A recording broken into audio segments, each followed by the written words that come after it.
So how much money can you really put into your 401k? Well, the answer might be surprising to some people. So for 2025, the IRS contribution limits, if you're under the age of 50, allow you to put in $23,500. And as most people know, you're allowed to do a catch-up contribution if you're 50 years old or older for an additional $7,500, bringing it up to $31,000.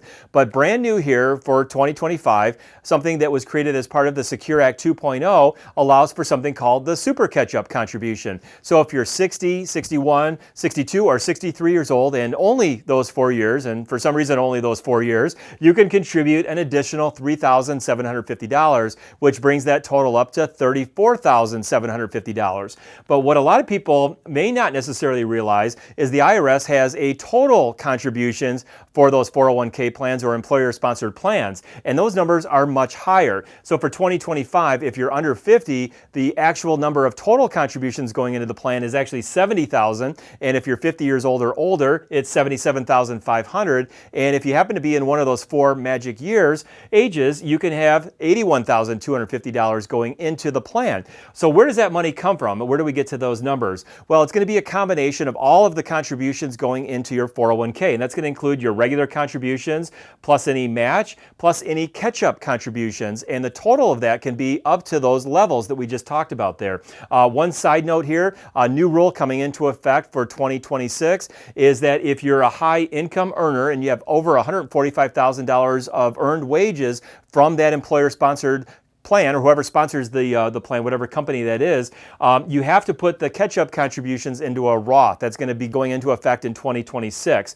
And again, all of those things add up to the maximum total contribution. So a quick example of this is, let's say you're in one of those 4 magic years and you put your $23,500 as your regular contribution, plus the match, plus the super catch-up, and let's say your employer is also matching $9,000. You have $43,750 going into that plan right now. But again, the total IRS limit is actually $81,250. So how do we take advantage of that? Well, if we subtract our contributions from that $81,250, we have $37,500. And if your plan allows for it, they have something called an after-tax bucket. And about 50% of 401k plans have this, according to some statistics that are out there. And if you have that available, you can put that remaining part up to that $37,500 into the after-tax bucket and then do what's called a mega backdoor Roth IRA conversion. So you put it into the after-tax and then immediately, or at least somewhat immediately, convert that over to a Roth inside your 401k, or you can roll it out and roll it into a Roth IRA account.